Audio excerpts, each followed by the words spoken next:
Hello students, आज की video में हम आपसे लिक्विडिटी रेशियो पे जो हम लास्ट वीडियोस में बात कर रहे थे उससे आगे बढ़ते हुए सॉल्वेंसी रेशियो की ओर चलेंगे और जिसमें हम आपसे डेप्ट equity ratio, total assets to dept ratio, proprietary ratio जो इस कैटेगरी का पार्ट है उसमें मैं क्वेश्चंस पे बात करूंगा। तो स्टार्ट करने जा रहे हैं और क्वेश्चन दिया हुआ है कैलकुलेट द डेप्ट इक्विटी रेशियो, जिसमें हमारी फिगर दी है शेयर कैपिटल 2,50,000, करंट एसेट्स जो आपको दी गई है 2.2 लाख से, reserve and surplus 1,10,000, long term डेप्ट 1,20,000, long term provision 50,000, current liabilities 70,000 और नॉन करंट एसेट्स 3,80,000।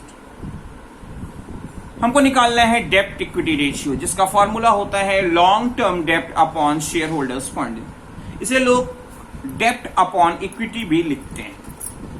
तो सबसे पहले हमको लॉन्ग टर्म डेप्ट इवेलुएट करना होगा। लॉन्ग टर्म डेप्ट का मतलब होता है लॉन्ग टर्म बारोइंग्स, जिसमें किसी भी फाइनेंशियल इंस्टीट्यूशन से loan, debenture, mortgage loan, bank loan या सिर्फ लोन, जब तक कि वो शॉर्ट टर्म ना कहा गया हो, ये सब चीजें लॉन्ग टर्म बारोइंग में आती है। प्लस लॉन्ग टर्म प्रोविजन, इन दोनों चीजों का सम अप करके हम लॉन्ग टर्म डेप्ट को काउंट करते हैं। तो यहाँ पे लॉन्ग टर्म डेप्ट हमको दिया है 1,20,000 और 50,000 की लॉन्ग टर्म प्रोविजन है, तो टोटल फिगर हमारी 1,70,000 हुई, जो हमारा क्या होगा, लॉन्ग टर्म डेप्ट होगा। हमको शेयर होल्डर्स फंड काउंट करना है। शेयर होल्डर्स फंड को काउंट करने के लिए हम इक्विटी शेयर कैपिटल अगर आपको दी है, प्रेफरेंस शेयर कैपिटल अगर आपको दी है, प्रॉफिट दिया है, सिक्योरिटी प्रीमियम दिया है, रिजर्व अगर दिया है, तो इन सब चीजों को हम लोग क्या करते हैं, ऐड करते हैं। यहां पे सिर्फ और सिर्फ दो आइटम है, तो उसको लेके चलेंगे। तो हमारे को दिया है शेयर कैपिटल 2,50,000 और रिजर्व एंड सरप्लस हमारे को दिया है 1,10,000, जिसकी टोटल फिगर हमारी हो जाएगी 3,60,000, जो हमारा क्या कहलाएगा, शेयर होल्डर्स फंड, जिसे आप इक्विटी भी कह सकते हो। तो अब हमारी फॉर्मूले की जो रिक्वायरमेंट थी, लॉन्ग टर्म डेप्ट और शेयर होल्डर फंड दोनों मिल चुका है, जिसको अब हम लोग फॉर्मूले पे पुटअप करेंगे।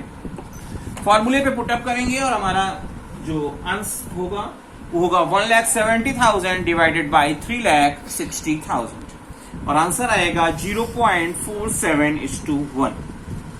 आपको समझ में होपफुली आया होगा।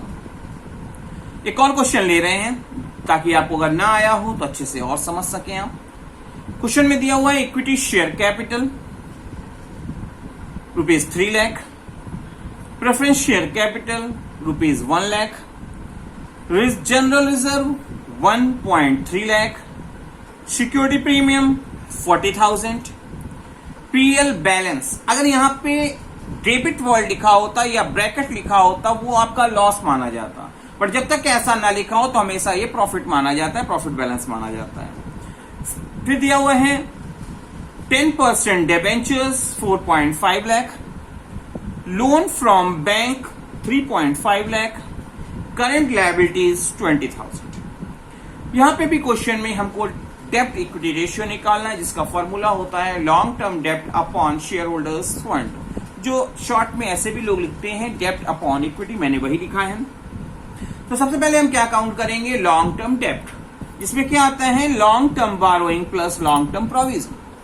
तो मैंने आपको अभी लास्ट क्वेश्चन में बताया था कि डिबेंचर आपके लॉन्ग टर्म डेप्ट में आते हैं। किसी भी बैंक, किसी फाइनेंशियल इंस्टीट्यूशन से लोन, जब तक कि स्पेशली मेंशन ना हो कि वो शॉर्ट टर्म के लिए लिया गया, हमेशा लॉन्ग टर्म ही माना जाता है। तो ये दिया हुआ बैंक से लोन आपका 3.5 लाख और टोटल आपका जो हो गया ₹8 लाख, और ये हमारा क्या होगा, लॉन्ग टर्म डेप्ट होगा। आगे चलेंगे।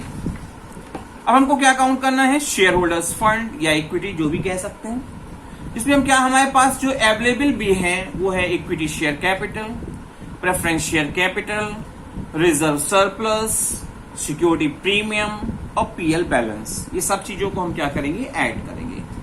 अगर यहाँ पे लॉस दिया होता तो इसको हम सब्सट्रैक्ट कर देते हैं।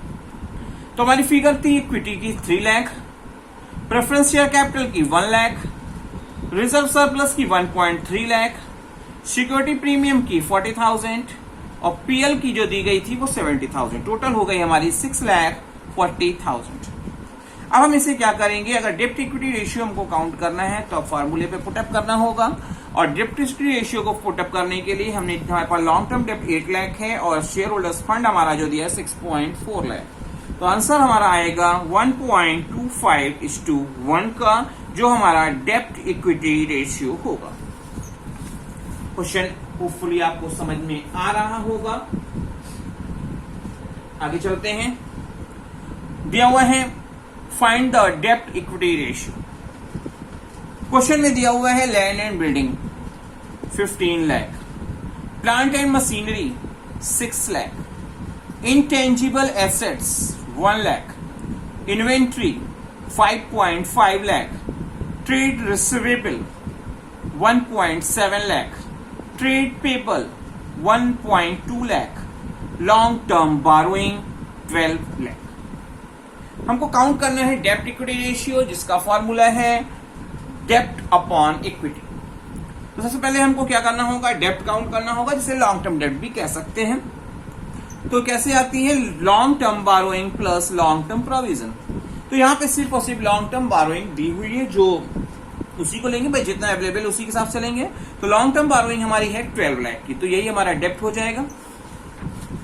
शेयर होल्डर्स फंड काउंट करने हैं। शेयर होल्डर्स फंड में हमारे पास directly share capital reserve profit concept नहीं है, तो मैंने आपको बताया था कि शेयर होल्डर फंड को और भी तरीके से काउंट कर सकते हैं।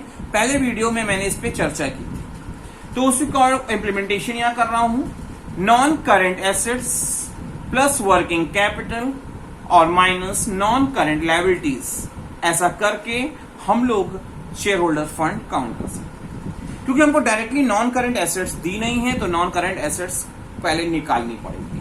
तो नॉन करेंट एसेट्स में हमारे को 15 लाख के लैंड एंड बिल्डिंग दी थी, 6 लाख की प्लांट एंड मशीनरी दी थी और 1 लाख रुपीज की इंटेंजिबल एसेट्स दी है, जिसकी टोटल फिगर हमारी हो गई 22 लाख। इसका मतलब हमारे क्या होगा, आपकी नॉन करेंट एसेट्स 22 लाख की। वर्किंग कैपिटल काउंट करेंगे, तो वर्किंग कैपिटल काउंट कैसे करते हैं, current assets minus current liabilities. Current assets हमको पता है आपका, जिसमें स्टॉक 5.5 लाख का है और ट्रेड रिसीवेबल हमारे को दिया है 1.7 लाख। तो दोनों को जोड़ लेंगे तो हमारा करंट एसेट्स हो जाएगी। इसमें से हम करंट लायबिलिटीज को हमको माइनस करना है, और जो क्वेश्चन में हमारे को ट्रेड पेबल के नाम से 1.2 लाख से दी गई है। तो ये दोनों चीजों को जोड़ा, करंट एसेट्स हो गई, और ये इसमें से ट्रेड पेबल जो करंट लायबिलिटीज सब्सट्रैक्ट करेंगे और आपकी फिगर आ जाएगी, जो वो होगी हमारी वर्किंग कैपिटल की ₹6 लाख। अब हमारा शेयर होल्डर्स फंड काउंट किया जाना है।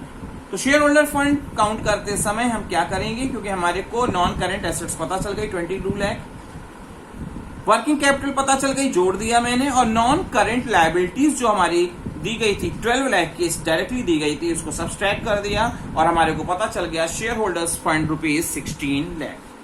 डेप्ट हमने पहले ही इवेलुएट कर लिया था 12 लाख का, शेयर होल्डर्स फंड 16 लाख आ चुके हैं। तो अब फॉर्मूले पे पुटअप करना है, और फॉर्मूले पे हमने पुटअप किया 12 लाख डिवाइडेड बाय 16 लाख, और हमारा रिजल्ट होगा 0.75:1 का हमारा डेप्ट इक्विटी रेशियो आएगा। आपको कॉन्सेप्ट समझ में आ रहा होगा, पर ज्यादा से ज्यादा आपको समझ में आए और अच्छे से अच्छा आप एग्जामिनेशन में कर सकें, ये क्वेश्चन हम और लेके आए। दिया हुआ है कैलकुलेट डेप्ट इक्विटी रेशियो। यहां पे दिया हुआ है टोटल एसेट्स दी गई है 8.1 लाख की, टोटल डेप्ट हमको दी गई थी, जिसे हम लोग यहाँ टोटल डेप्ट का मतलब होता है शॉर्ट टर्म लॉन्ग टर्म दोनों डेप्ट की बात की जा रही है, जो है हमारी 2,60,000 की। करंट लायबिलिटीज हमारी दी गई है 40,000। हमको डेप्ट इक्विटी रेशियो काउंट करना है, जिसका फॉर्मूला होता है डेप्ट अपॉन इक्विटी। तो सबसे पहले हम क्या करेंगे, आपको लॉन्ग टर्म डेप्ट हमको काउंट करना है, जिसमें से टोटल डेप्ट 2,60,000 माइनस करंट लायबिलिटीज जब हम कर लेंगे तो क्या होगा, हमको पता चल जाएगा कि हमारी लॉन्ग टर्म लायबिलिटी क्या है, लॉन्ग टर्म डेप्ट क्या है। तो जो हमारी क्या आ रही 2,60,000 माइनस 40,000 करके 2,20,000। फिर हमको इक्विटी काउंट करना होता है, और इक्विटी जो आती है वो कैसे आती है, आपका टोटल एसेट्स, क्योंकि assets is equal to liability side होता है, ये तो आपको पता है। तो टोटल एसेट्स में से अगर हम अपनी टोटल डेप्ट, जिसमें शॉर्ट टर्म लॉन्ग टर्म दोनों लायबिलिटी आपकी डेप्ट आ जाती है, अगर हटा देंगे तो मेरे को इक्विटी ही तो मिलेगी। तो मेरी यहाँ टोटल एसेट्स थी 8.1 लाख और जिसमें से टोटल डेप्ट हमने 2,60,000 की सब्सट्रैक्ट कर दी और हमारी जो फिगर आई वो आई है 5.5 लाख की, जो हमारी क्या हो जाएगी, इक्विटी हो जाएगी। अब इसको फॉर्मूले पे पुट अप करते हैं। डेप्ट इक्विटी रेशियो जो आपका क्या हो गया, 2,20,000 का लॉन्ग टर्म डेप्ट हो गया डिवाइडेड बाय इक्विटी हमारी 5.5 लाख और हमारा रिजल्ट होगा 0.4:1 का। आपको अच्छे से आ रहा होगा क्वेश्चन और अच्छे से और आप पढ़ें, ज्यादा से ज्यादा समझें और इस लिए मैं आपको एक और क्वेश्चन दे रहा हूं। दिया हुआ है कैलकुलेट डेप्ट इक्विटी रेशियो। सेम क्वेश्चन जो मैंने लास्ट में कराया था उसी कॉन्सेप्ट पे ये क्वेश्चन है और प्रैक्टिस ज्यादा से ज्यादा हो सके इसके लिए ये क्वेश्चन मैं फिर एक दे रहा हूं। ये आपकी प्रैक्टिस तरह ही समझिए, प्रैक्टिस के लिए है।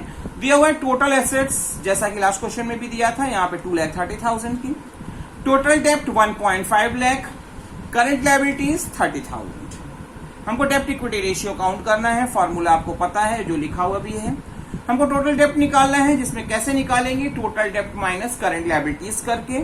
टोटल डेप्ट थी 1.5 लाख माइनस करंट लायबिलिटीज के 30,000 और हमारी आ गई लॉन्ग टर्म डेप्ट 1,20,000। इक्विटी काउंट करना है, कैसे काउंट करते हैं, टोटल एसेट्स माइनस टोटल डेप्ट, मतलब लॉन्ग टर्म और शॉर्ट टर्म दोनों को सब्सट्रैक्ट करना होता है। तो हमारे ने क्या है, टोटल एसेट्स 2,30,000 माइनस 1,50,000 की टोटल डेप्ट, तो हमारे को पता चल गई कि हमारी इक्विटी या शेयर होल्डर फंड जिसे आप कह सकते हैं वो 80,000। अब फॉर्मूले पे पुटअप करेंगे डेप्ट इक्विटी रेशियो के फॉर्मूले पे, तो हमारा आएगा क्या, लॉन्ग टर्म डेप्ट 1,20,000 divided by share holder fund के 80,000 और हमारा आंसर होगा 1.5:1। आपको वीडियो अच्छे से समझ में आ रहा होगा और आप इसको और अच्छे से समझते रहें और अच्छे से ज्यादा से ज्यादा प्रैक्टिस करते रहें। इसके लिए आपको घर पे अपने पास अवेलेबल क्वेश्चंस का ज्यादा से ज्यादा यूटिलाइजेशन करना होगा।